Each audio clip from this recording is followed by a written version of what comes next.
using this PCAP file, packet capture, and you're looking at it, frame one coincides down here with the frame here.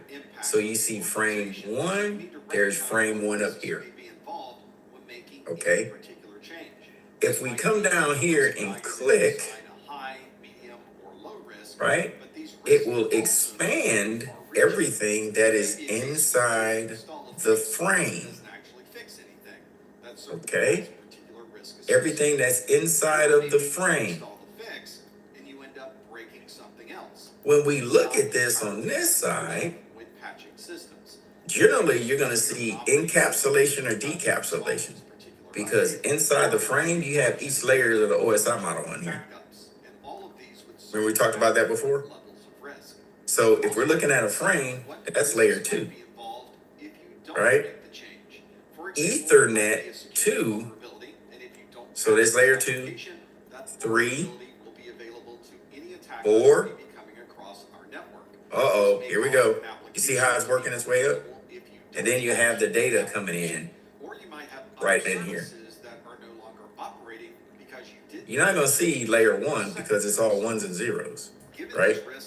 But what you will see is it's walking its way up from layer 2 all the way up to layer 4, and you start seeing the coinciding information on the inside of the packets. Okay. Now, if you look here with layer, see you have IP protocol version 4 that's been assigned as it's walking up. So you have bits, frames. What's that? Bits, frames, packets, segments. Inside of here with the user datagram protocol, the UDP, which is the traffic that is being transmitted in, it'll let you know the source port and the destination port, so it tells you the socket. So here's your socket right here. Source IP address, destination IP address. Source IP, source port, destination IP, destination port. That's where your socket is being created. That's where you start seeing TLS and SSL, transport layer security. And then when it connects to a web socket out in a web portal, it creates the socket here. It'll tell you, like we say on the inside of packets, you have, in segments, you have the flag. Now, you see this in TCP. You don't see really too much flags in UDP traffic. All right? What we're seeing here is that it walks up, it's telling you the different flags on the inside of the packet. Then it's telling you right down here, it's going to CompTIA.com. The length, label, type A, which is DNS. What's A? What's the A record? A versus quad A. Ooh, gotcha. I brought up some, man, Joe, he's been rocking it all. Man, that's hands moving. He's been rocking it. All right, he got the first half. A record is IPv4. What's the quad A? You gotta watch out for Mr. T and Mike too. They slip in on you. What's the? Dang it, just say it, Mr. T. Give that man some rockets. He's got rockets. He came out of left field. He shot from half court. All right. So that's what you can see. Now, over here, what's this trash over here? Kevin says you got to specify which area you're talking about, man. You got to specify which quad A you're talking about, man. The quad A, Kevo, talking about the IPv6. So this is, over here is your hex, right? What the hex you talking about? Get it? What the hex you talking about? Dad joke. Anyway, figure y'all would have laughed on that one. That was a pretty good one. What the hex you talking about? Okay, so if we look over here, if it's HTTP traffic, you should be able to see. By the way, everything over here per line is usually about 16 bits going across each line. If there's anything attached to a particular frame in each section and it's in plain text, it'll be right here. This is how you can see password and login information. It's if it's HTTP. Okay. Now, if you want to see HTTPS traffic, you can go into the capture and analyze features, and you can hit the decrypt, but you need to get the keys. I got the keys. There's some session information keys that you need to grab in the PCAP in order to possibly decrypt. So you have to have, pretty much on the inside of an organization, you have to load it with the session keys that encrypt it in order to decrypt it so you can see all traffic going through. That's why you got to be careful with a lot of VPNs and things like that, because they control the keys. It's cool to use, right? But it's still, on the other end, you never know who's watching your traffic. It's still a choke point that it goes through. All right, so as we walking through the slide, I want to make sure we go through, because you'll see some trash like this possibly on the CYSA exam. As you can see right here, there's the quad A record right there. There's the A record to CompTIA. So it's bouncing it between IPv4 and IPv6. We're looking down here. Now we have an ICCMP command. This is a Marco, Polo, see, Echo, and it's trying to get it to respond. Here's the sequence. This is 1 out of 256, 1 out of 256, 2 out of 512. There's 3, so it's 3 frames in sequence that's going back and forth. Time to live was 64. Time to live. For example, it's common to think of antivirus and anti-malware as being a very large deny list. Everything can. Dang it, Charles! I was typing. Look, this is as far as I. That's the time to live between one and the other, and then right here, as it's coming down, right there, PCS compute. For example, a change control board may schedule a 2-hour window to upgrade a series of printer drivers.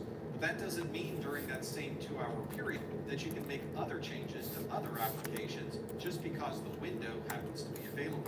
However, this doesn't mean that you're limited to only what is listed in the change control documents. There may be times where you have to make additional updates or expand the scope to be able to complete the primary goal of that particular change.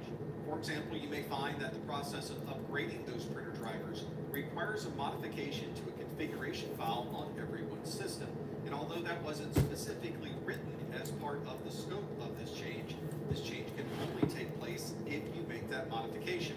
And if this is a relatively simple modification, there may be policies in place that allow you to make the decision to modify that file so that you can complete the overall change control process. This is why it's important to have a recording in progress. A broadcast who is 10.0.2.1. And then when you find out, I need you to tell 10.0.2.15. Tell them, right? Then it continues to go, right, for ping requests. So if you're looking on how to read it, I don't want to say it's pretty straightforward, but it kind of is. You just got to understand the terminology on what's going on inside the packets. The cool thing about packet capture, there's the PCAP file and different instances. If you see this presented on the exam, that little notepad with the pencil at the bottom in Wireshark can be expanded to show you many different things. And so if this is presented, always look for it. It's always a little tiny X or something that's transparent somewhere in the corners or hidden somewhere, like at the bottom, real faint. You got to look for it. Who's seen those before on the PPQs? It's like a little faint X or something. Y'all weren't looking for it. Yep, they make it extra hard. So sometimes it'll cut you some new information, but you gotta look real quick and scan. That's just something for you guys to know about. All right, so that's Wireshark. That's what's going on with Wireshark. AI sucks. Get better Amazon performance with If we move up to the next reporto, Ready to lose weight? Think they do it with the microscopes. Yeah, you're right. Yeah, I lost but weight. in CompTIA they make it hard because it's a little transparent. If you look past, it's there. But if you don't look like, what is that? You'll look right past it. Yep. Wegovy is proven to Next, major cardiovascular we can first of all, If you or your family my IT professionals. or if allergic to it. Yeah, see, I told you I was gonna talk to y'all like y'all the pros, because y'all are. What am I looking at here? First of all, let's look at the top. What's the dollar sign tell me? swelling in your neck, severe stomach pain, or any of these. Where am I? reactions. Serious side effects may include pancreas inflammation and gallbladder or severe stomach Clinics, problems. correct. Call your 2, correct. Super user. these symptoms. What does the dollar sign tell me? May cause low blood sugar in people with diabetes, especially if you take medicines for it. Call your prescriber if you experience vision changes. Pretty tricky, huh? Rest or any mental changes. Big Sugar was there. Side effects of nausea, vomiting, and diarrhea can lead to dehydration, which may cause kidney problems. I like that. Correct, Mr. T. We're in BASH. Yes. Ask your prescriber. And not only are we in BASH, we're at the root. move between a primary Ooh, and secondary system all right. is probably one that's So, relatively automated so that it next can I make see changes quickly as the possible. super user It also does allows you do, to monitor the change, and it says and if you TCP notice dump. there What's are that? problems, you can switch back to the secondary system, which at this point you haven't made. I'm talking to y'all like this on purpose because you're gonna see this trash possibly on the exam, something like it. All of your users to either the So we got to figure it out together, okay? And of So, course, if it terminal- could be Correct. done, Protocol. make sure that Yeah. everyone You're basically looking at Wireshark, outages that may but occur. it's the Atari version. It's common to send out emails informing Yeah. everyone. It just comes up on the screen and just keeps going, like in text, right? It flies by you so fast. So when you use TCP traffic dump space I dash I, the I is the interface. The interface is going to be ETH0, which is probably coming out of your NIC card, right? Ethernet interface 0. Next, it says TCP dump verbose. Verbose. What's verbose? May only require you stopping and restarting a service that's running in that operating system. This also helps you understand that this system is. We can depend on Mike because he always lands us with the proper definition so we can make sure we got it. I know he's looking for it, so I'm gonna wait for him to drop it. Drop it like it's hard. Drop it like it's hard. React if it happens to need a power cycle. If the IT person gets an attitude, drop it like it's hard. Drop it like it's hard. Relatively quickly. We can do this from. If the protocol try to get at you, drop it like it's. Windows, or if it's Linux, we may be able to. I'm gonna rewrite the whole song. I know, Mike. Martin's like, ooh, this dude, he started early today. Log out of that application, completely close down. Mr. T says, use as a flag. And oh, here we go. Mike dropped it. Here we go. One challenging aspect of this change control process is when you're making a change. Bam! that could affect a Can y'all see that? legacy Or no? application. Legacy No, applications it's have been running for a very it's too long small. time. It's fine. No current plans to TCP dump verbose refers to the level of displayed information to no longer be supported. being abound in the words, often in a way. Thank you, Kevin. He has gave you an assist. These are usually the systems With the TC, so output when capturing and analyzing network traffic, TCP dump command uses the dash V for variables, dash VV, and dash available options to control the verbosity. Do I want a little bit of information? Do I want more? Or do I want lots? You can bring it into the normal support cycle. Increasing the amount of information available. That the support You- becomes seamless because there are This was made me mad. that are specific to This was application.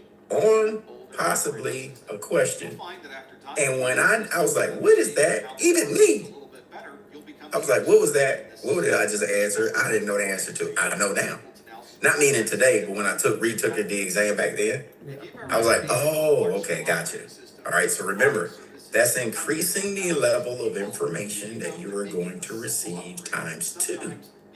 And of course, 3 V's is times 3. It's going to give you so much that you can't handle. All right, so that's what it looks like. Gives you the detailed report about the packet fields when using this. And of course, you get more in depth. Thank you, Kevin and Michael, for the definition. Appreciate you. All right, just so we know for exam purposes, the proper definition. So when we go in here, it's saying right here is listening on ETH0. And in some cases, Whoa, go back. may not even be on the same system. For example, to be able to install Is listening your firewall management software on it may also ETH0. require your firewalls to be running at a new version of code. Ethernet link gives you a snapshot. Here's the total bytes. And then you As it's listening, here's the time with change right control, over here in this it's certainly column. true that the only constant is IP address, and again, it's the same thing we were looking at in Wireshark. Just everything is more every day. And every change scrunched together, that has now been modified to what it was right? before. This means You just got to know what you're looking for. Quad A, this sticks out to me. I look for A records. I start looking for protocols. So all you have to do, if this is presented to you in a possible way on the exam, is take it line for line. I always like to start with, where's my originating IP addresses? What's the destination IP address? Then I start looking across to see what type of protocols being used. We already know it's TCP. I'm looking at sequence. Okay, flags. They have an acknowledgement. So now I have, what's the 3-way handshake? Also dealing with different versions of code, software, or configurations that need to be applied to these systems. In these situations, it's very useful to SYN, have some way to keep SYN-ACK, track of all ACK, the yep. different versions All right, that have been so installed. we're looking for the sync. Also might There's the be ACK. to revert to a previous version if you run into problems. You can see it's starting to talk to the Sometimes server. functionality through version control. This allows us Right to here. detailed documentation on things And this is how you read it. So it's going to Pong domain. inside of Windows Here's the operating port. system, changes to registry. Okay, and because it's a domain, you'll see a pointer record. What happens PTR. Pretty young thing. And I take systems that you're using already have some type of version control built in, and there might be a very Mr. T, you knew it was coming. Come on now. Hee hee. click a button. See, if you see the PTR, the pretty young thing. If your application or operating system doesn't integrate any type of version Oh my control, gosh. Y'all gonna miss install this. a Trust it. third-party version control management See, system can somebody to remind me all of your systems what the know exactly PTR when is? changes are made and what those changes The do. PTR for domain. The domain PTR. What is it responsible for?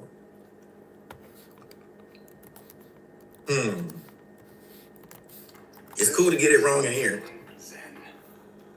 Yep, domain name to IP address, correct? It's the D inside the DNS. Okay, cool, we got that. So it's pointing it to the IP address and gives it the domain name under there. We're not afraid of falling. All right, dope. Powerful. When we're going down, we're looking for any unusual stuff though. 97%. We got 21 packets captured. They got filtered, 0 were dropped. Broad term in cryptography. Usually you get kind of suspicious when you start seeing TCP traffic Is responsible for creating, and it's being distributing, exfilled. storing, revoking, and Exfilled. reporting other processes. You'll see an IP address over here connected Although that seems to an IP address over here. the smallest You'll see this a can SYN, cause a great deal of SYN-ACK, and a lot of decisions and then you'll see just a lot of traffic just going. methods that you use. And you'll see You might what is the also maximum, what's the API MTS? used as a way to associate You'll see a whole bunch of MTS lines, devices. This is or MTU, excuse me, MTU. a certificate authority or CA. You'll see 5 or 6 MTU lines How you back to engage back. to trust Right, how big is it? your user or particular device is Maximum transmission unit.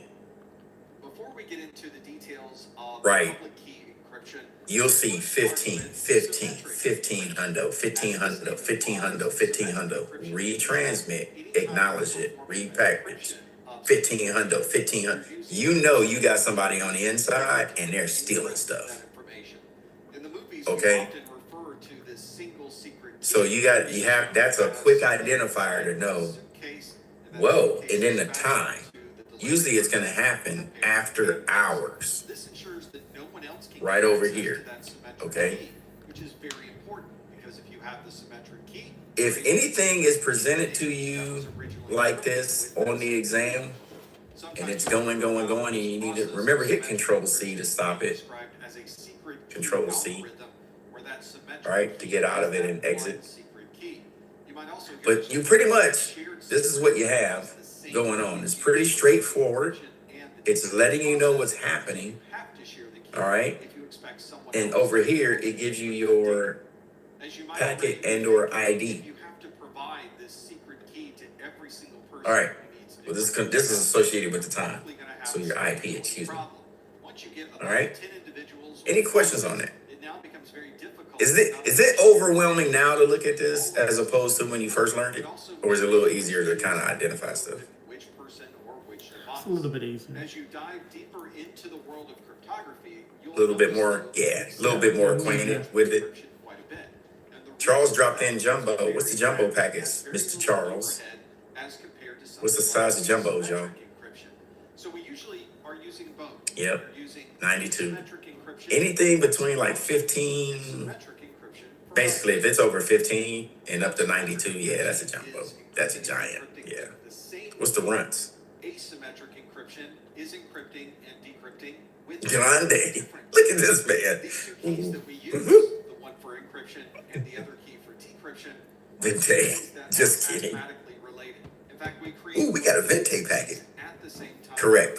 Martin's got it. Between 32 and 50.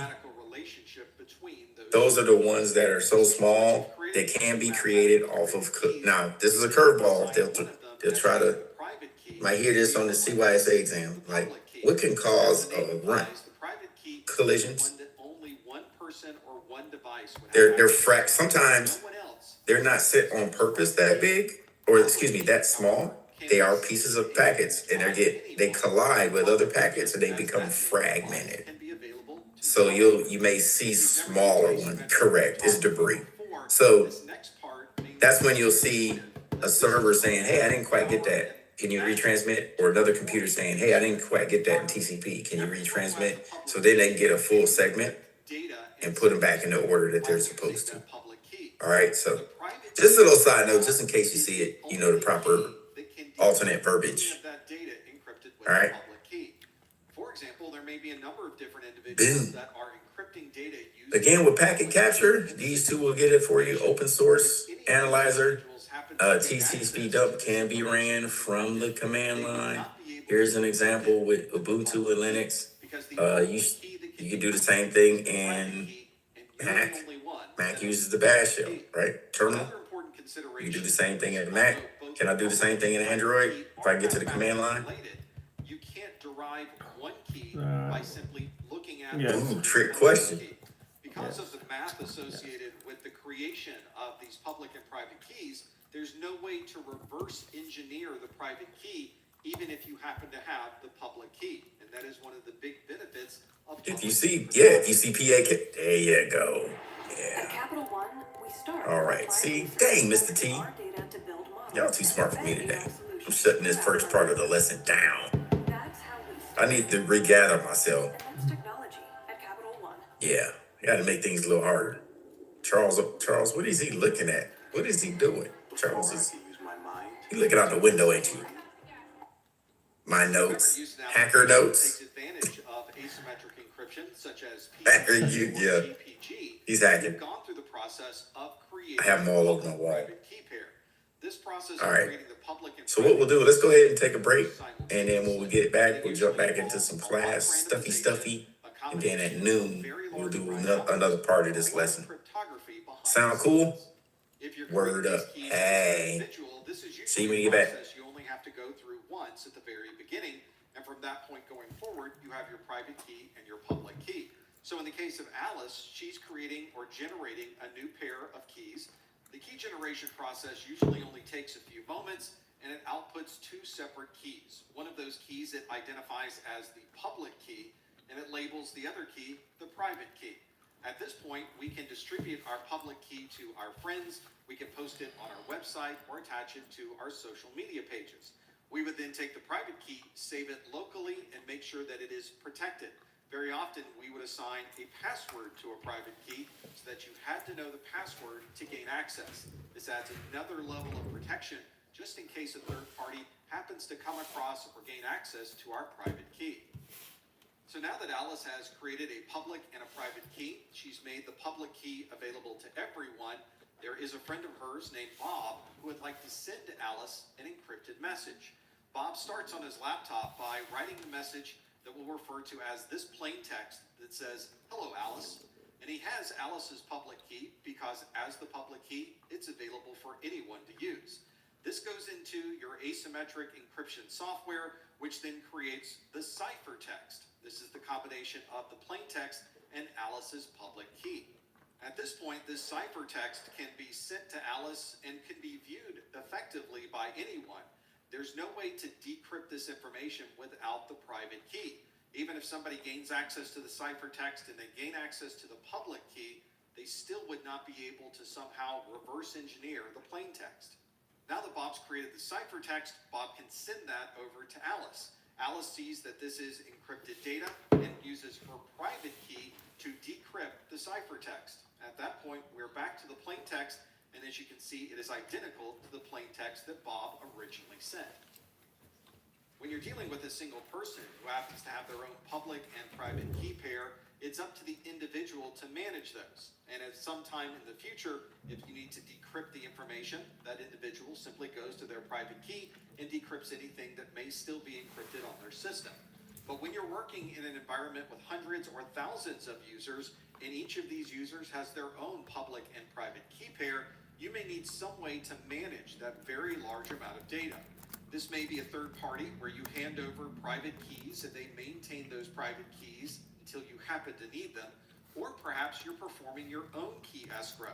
Once everybody creates their keys, you can store the keys locally, and if that user happens to leave the company or move to a different department, you'll still have the private keys so that you can decrypt everything they've been working on. This is something commonly seen when you need to provide some way to decrypt data, even if you're not the person that originally encrypted that information. For example, as we mentioned earlier, a user may leave the organization, but we still need access to all of their encrypted data. Or it may be a government agency that is working with a partner, and both of those organizations need to decrypt data that may have been encrypted as part of this project. Handing your private key off to someone else to be able to manage the process may seem a little controversial, but in some cases it's required in order to maintain uptime and availability of all of your organization's data.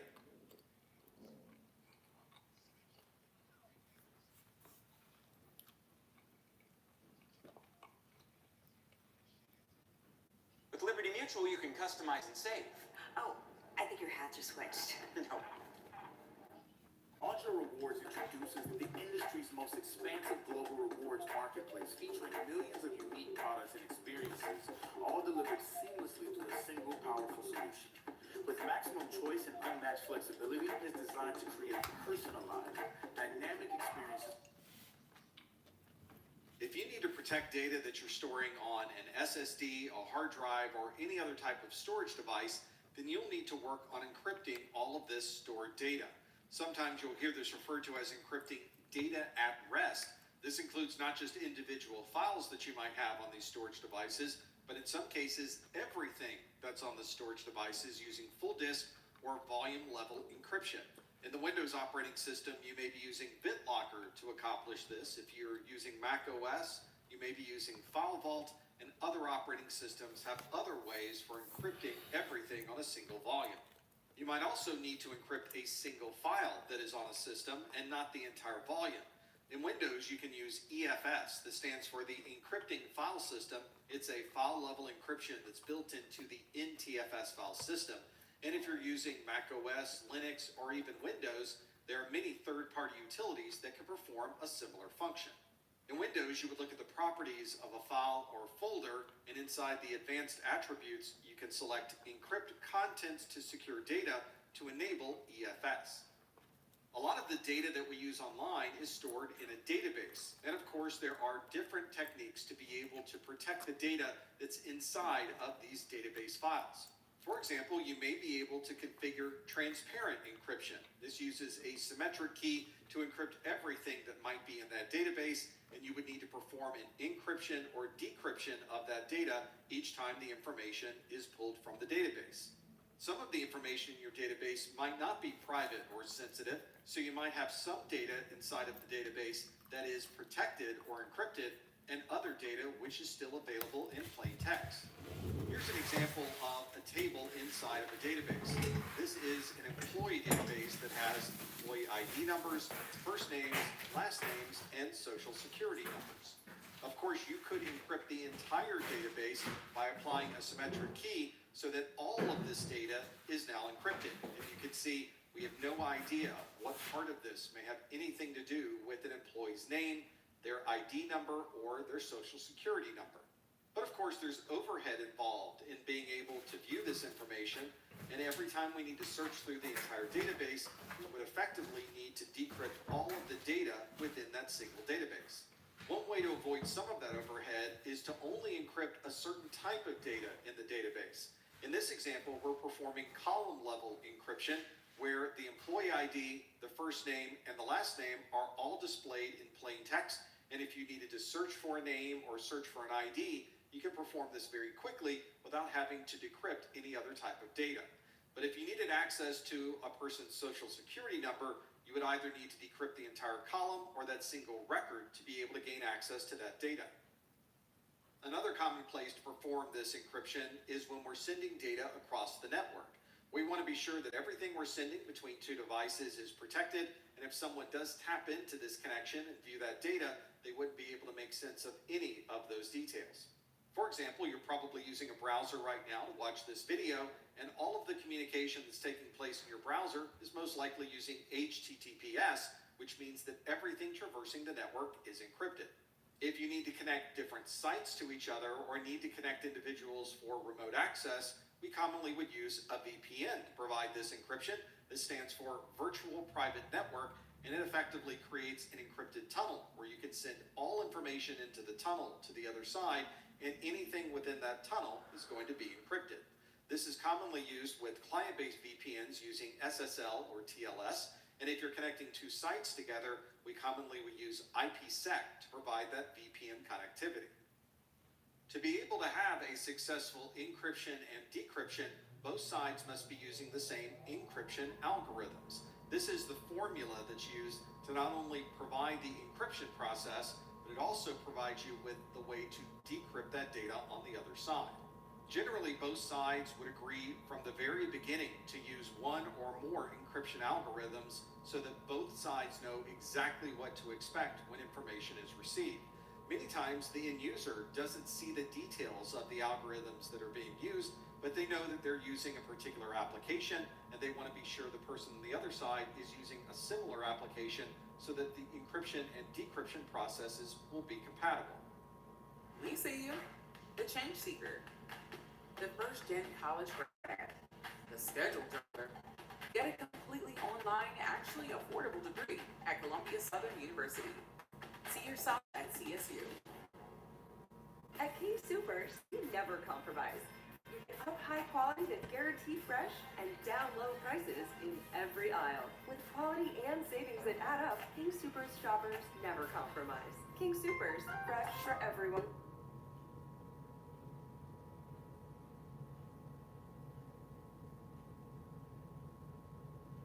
There are obviously advantages and disadvantages depending on what encryption algorithm you're using.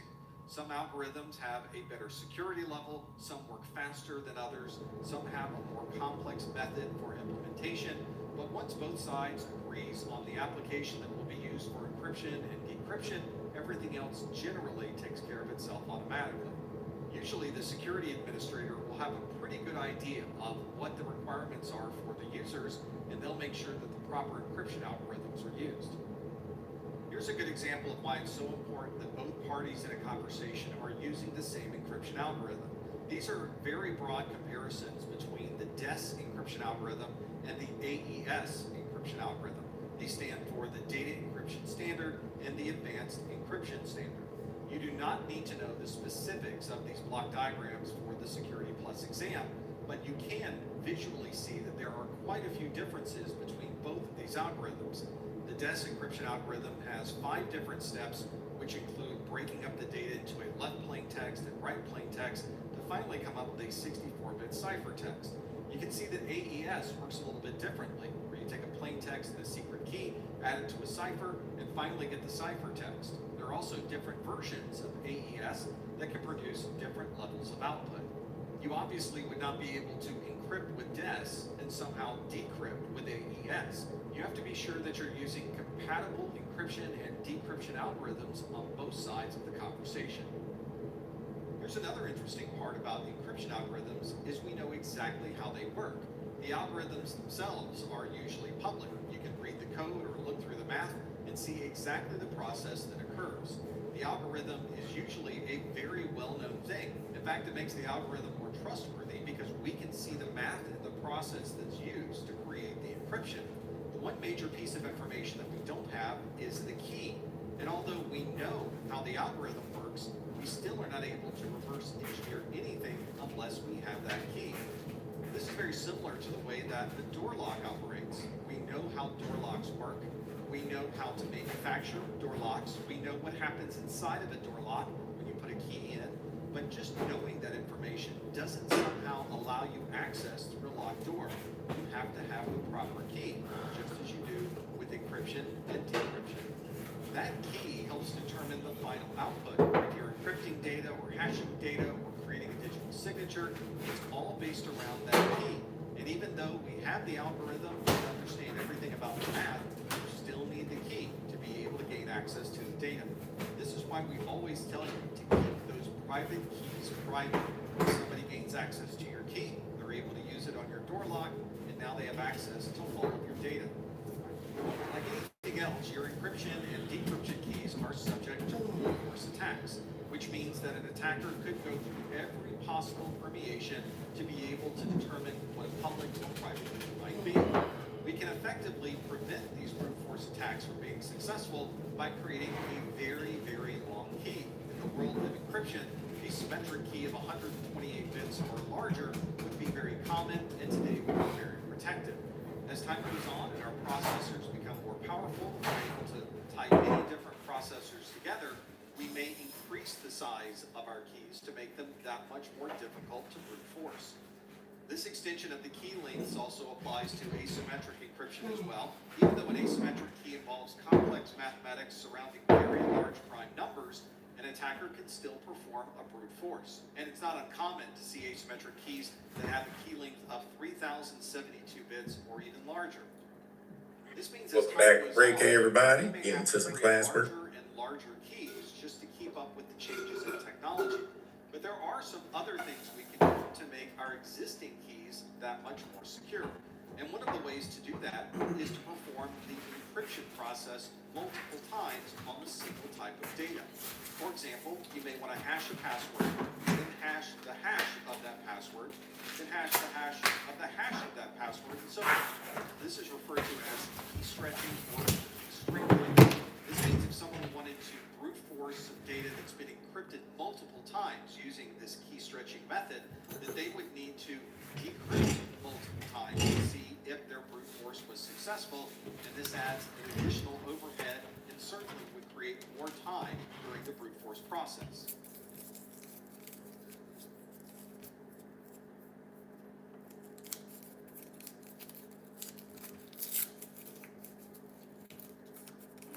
James is a man in love, but he's a man who's been burned by love before. So he believes keeping a close watch on his spending helps him resist temptation. Wells Fargo gets the logic. As we've been discussing in our previous videos, we've talked about how important it is to have an encryption key that is only known by the person encrypting the data and the person decrypting the data. Well, this brings up a logistical challenge, especially when we need to encrypt a large amount of data across the internet, is how do you share that encryption key between those two people without physically transferring that encryption key across an insecure medium like the internet? One way to do this is by exchanging the key out of band, which means we're not going to use the network. That means we would need to find some other method to transfer that key from one place to the other. You can think back to the person with the suitcase that is handcuffed, and they hop on the train and they go across the country and they hand that suitcase off to someone else, and now both sides of the conversation will have the same key. You could, of course, accomplish the same thing by using a courier or calling someone on the telephone, or simply exchanging the key in person. But on the internet, we don't have the luxury of time. We need to be able to encrypt a single communication immediately in our browser. So we would need to use some type of in-band key exchange, which means some type of information is going to be sent across the network. Sometimes you can do this by using additional encryption mechanisms. For example, you could use asymmetric decrypted to obtain the symmetric key. This allows us to securely transfer these encryption keys across the network, and it all occurs relatively quickly. This is commonly done with keys that may be only used for a short period of time. For example, things like session keys are used for a temporary basis. We then remove those session keys and use a new session key for the next session. For example, a client could encrypt a random or symmetric key that could be used for a session and encrypt it with a server's public key. The client would then send that encrypted information to the server, and the server would use its private key to decrypt that. Recording in progress. Since session keys tend to be ephemeral or temporary, we can use that session key, discard it, and then perform this process again to transfer a new session key between systems. There's also another way to create a symmetric key between two devices by using public key cryptography. This is something that would allow us to create the same symmetric key on both sides of the conversation without sending the symmetric key across the network. Here's how this works. We would start with Bob's side. Bob obviously has a private key that no one has but Bob. Alice also has a private key. Her private key is only known to herself. We would then find the private key known to everyone, so Bob would easily have access to that information. Conversely, Alice can combine her private key with Bob's public key. And since both Bob and Alice are using keys that are mathematically related, they create the same symmetric